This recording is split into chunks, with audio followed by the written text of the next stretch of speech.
And more than 1,000 Starbucks employees are on strike this morning. Workers say they're pushing for higher pay and to eliminate what they call unfair labor practices. Let's get one thing straight.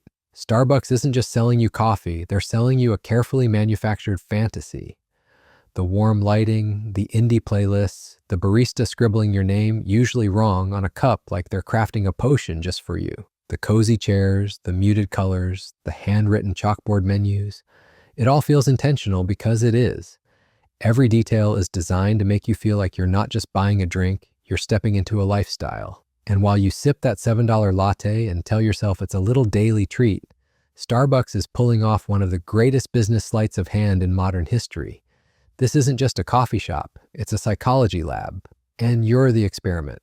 Before we pull all of this apart, do me a quick favor. If you care about where your money actually goes, hit subscribe to Frugal Finds for You.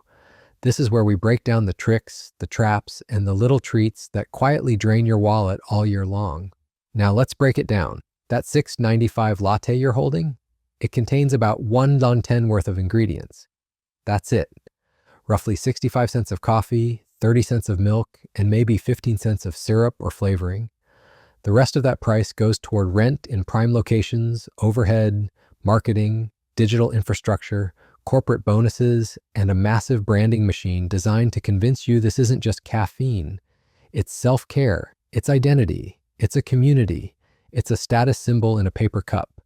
And it works because our brains don't see $6.95 as $7. We see 6-something. That 95 at the end tricks your perception, just as used cars are often listed at $9,999 instead of $10,000. You know the trick. They know you know the trick. They still do it because your brain still falls for it. That's how pricing psychology works. Now let's talk sugar. That innocent-looking grande vanilla frappuccino, it packs around 68 grams of sugar. That's more than 2 Snickers bars. That's 16 sugar cubes.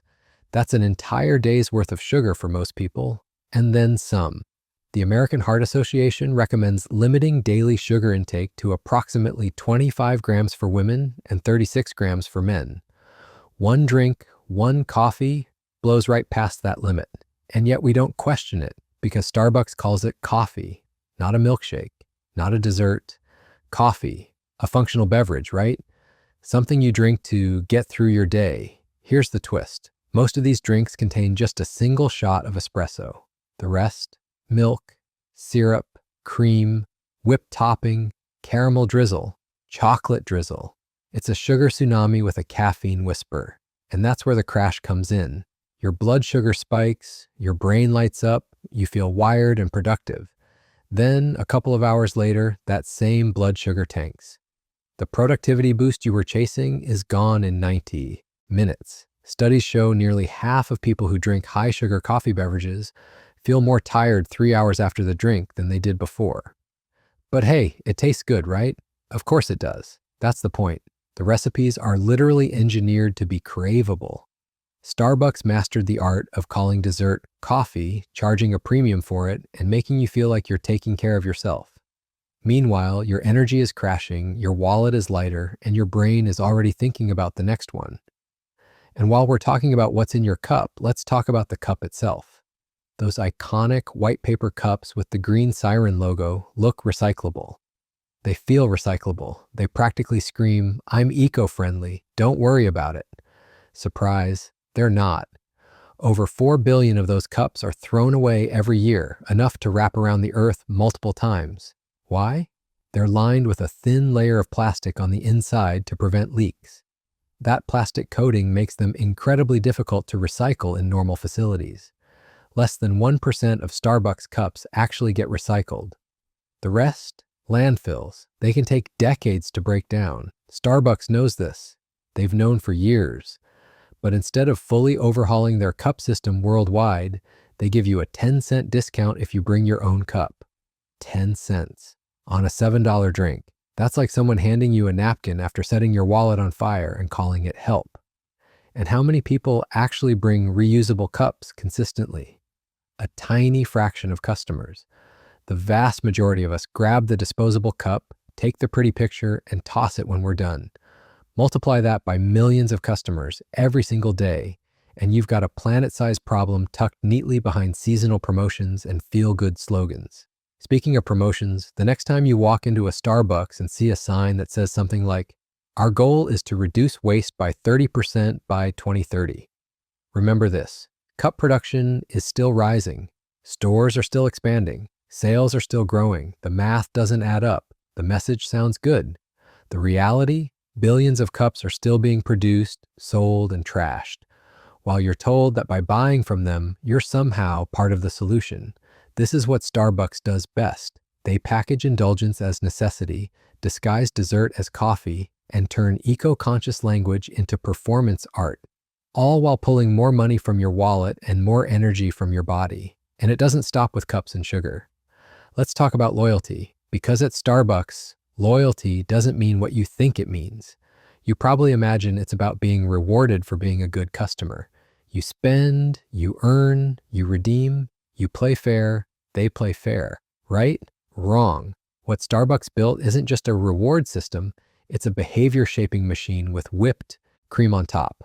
Let's start with the numbers. That old buy 12 drinks, get one free punch card feeling? Gone. Now you earn stars. You need 25 stars just for a basic brewed coffee, up to 200 stars for the more elaborate drinks and food. How do you earn those stars? One or two at a time, unless you spend more, buy on certain days, or complete app challenges. The new rules mean most customers spend $30, $40 to earn a free drink that's worth maybe $4 or $5 in ingredients and labor. And the program keeps changing. It's been enhanced multiple times in the last several years. Enhanced, by the way, is corporate code for you get less, we get more. Each update quietly shrinks the value of rewards and raises the threshold to earn them. But here's the genius of it. People still chase the stars because it doesn't feel like money. It feels like progress. You're not just ordering a coffee, you're moving a little bar forward, you're filling a meter, you're collecting a shiny digital token. It's not a transaction anymore.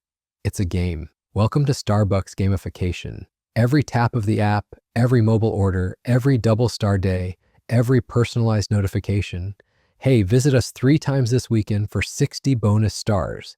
It's not really about rewarding you, it's about training you. You'll get a ping on Monday. Earn 70 bonus stars when you visit 5 times this week.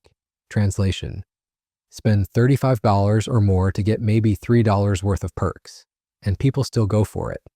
Not because they're foolish, but because now it's not just about coffee, it's about finishing the mission. This is exactly how casinos work. Slot machines flash and ding, not to increase your winnings, but to increase your playtime. Starbucks doesn't just give you free drinks. They give you the illusion of reward, and that illusion is incredibly powerful. Loyalty program members spend dramatically more than non-members. They visit more often. They're more likely to upgrade sizes and add extras they didn't initially plan to buy. All because the app tells them they're so close to the next free drink. If you're still with me so far, and this is making you look at that app a little differently, hit subscribe to Frugal Finds for You. We do deep dives just like this across all kinds of brands, so you can stop being trained by companies and start training your money to work for you. And while we're on the subject of chasing, let's talk about wait times. Remember when drive-thrus used to be the fastest option? Pull up, order, pay, done. In 2010, the average wait at a coffee drive-thru was just a few minutes. Now, at busy locations, it's double that or more. So what changed? On paper, mobile ordering sounds like a solution. Order ahead, skip the line, grab, and go. In reality, mobile orders created a third customer line, on top of in-store and drive-thru orders. At many locations, especially during the morning rush, stores are slammed with over 100 mobile orders in a very short window. That's on top of the people standing at the counter and the line of cars wrapped around the building. And here's the kicker. The system isn't truly first come, first served. If you're in the drive-thru and someone sitting in the parking lot places a mobile order with a couple of taps, their drink might get made before yours, even though you ordered several minutes earlier. Internal priorities often place mobile and higher status rewards customers at the front of the production queue. It's called order prioritization, and it's designed to reward app engagement, not patience.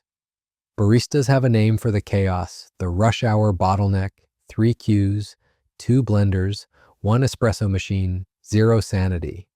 Stores were never built to handle 3 streams of high-volume demand at once. But mobile ordering increases sales by a huge margin, so the corporation has no incentive to slow it down.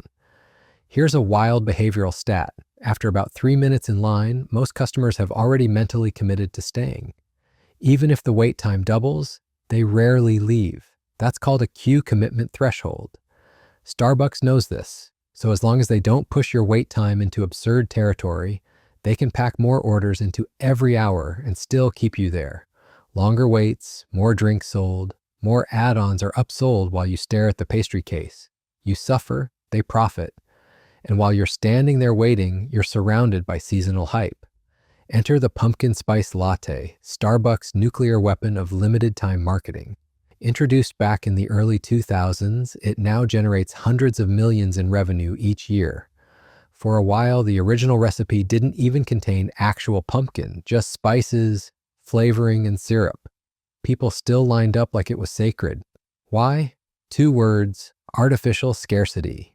Starbucks limits the PSL season to a few months. That time limit makes people feel like they have to load up while they can. It's the same logic that made people hoard toilet paper in 2020. If it's limited, your brain tags it as more valuable.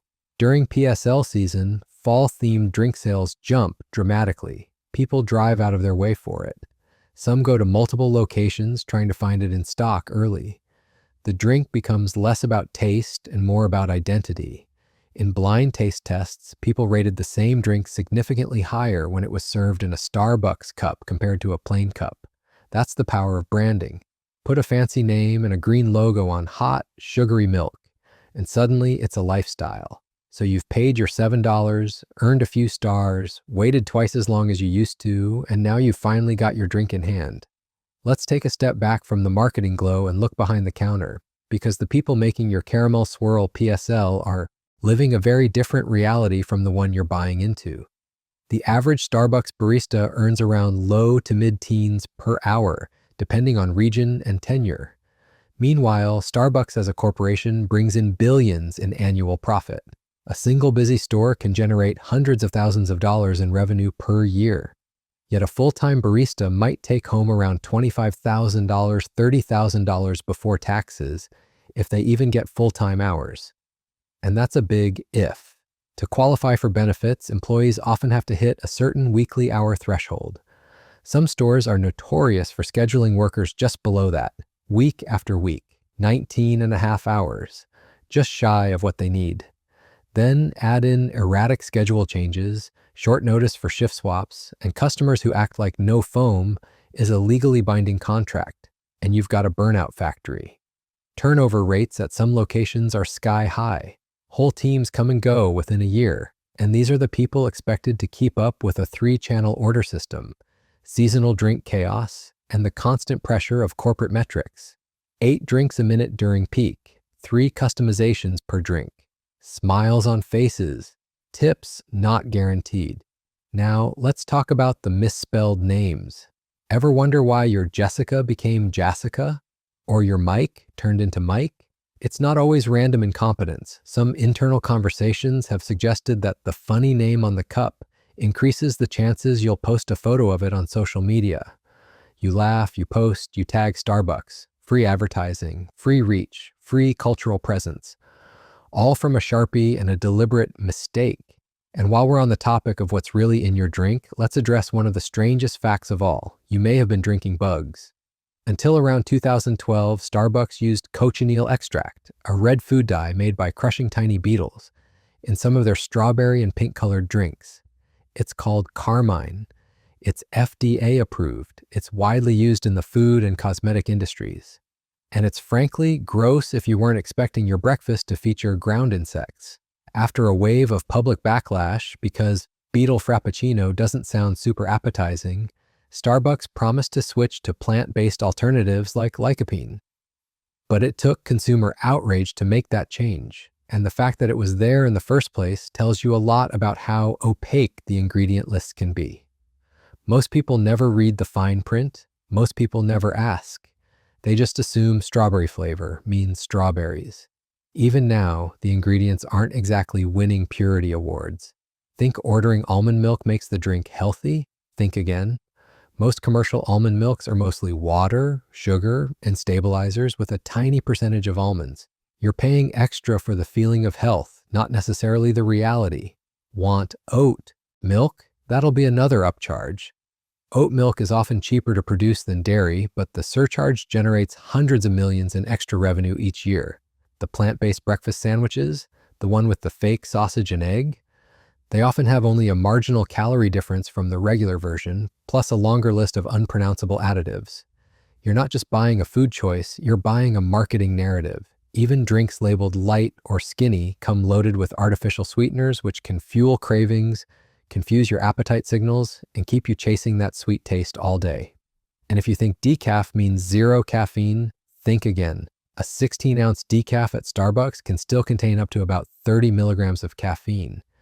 Drink a few of those and you're right back into dependence territory, just with less awareness of why you're wired.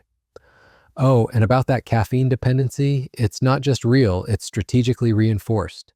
Some Starbucks roasts and recipes pack more caffeine than comparable drinks at other chains. They know you're tired, they want you wired, they want you to crash. They want you to associate that crash with needing another fix, and they're right there when you do. Because at the end of the day, this isn't really about quality, it's about consistency, branding, and repeat business. You don't necessarily need to love the taste of every drink, you just need to need the habit. Let's do some basic math. If you grab a $7 Starbucks drink 5 times a week, that's $35 a week. Over the course of a year, that's about $820 on coffee, not rent, not groceries, not a weekend trip, not even high-end specialty beans you grind at home. Just the same sugary, mass-produced caffeine bomb in a disposable cup you throw away before lunch. Now think about what that $1,800 could actually do in your life. Pay off a chunk of credit card debt, cover a month of rent or a mortgage payment, fund a savings account or small emergency fund, buy a decent laptop, a camera, or tools for a side hustle. Start investing. Starbucks doesn't just eat into your wallet, it eats into your future, one little treat at a time. If this breakdown is making you think twice about your daily coffee run, this is exactly what we do here, so go ahead and subscribe to Frugal Finds for You. This channel is all about turning those invisible habits into visible savings without making your life miserable. And it's not just about the money, it's about what you're really getting for that money, because when you strip away the green logo, the caramel drizzle, the Instagram-friendly cup, the seasonal hype, the bonus stars, and the music that makes you feel like you're living inside a cozy movie scene, what's actually left in your cup? About 65 cents worth of ingredients. That's it. That's the truth behind the foam. You're not really buying quality, you're buying a story, you're buying a feeling. You're buying the idea of indulgence and identity wrapped in branding that tells you it's normal to spend $7 every time you need a pick-me-up.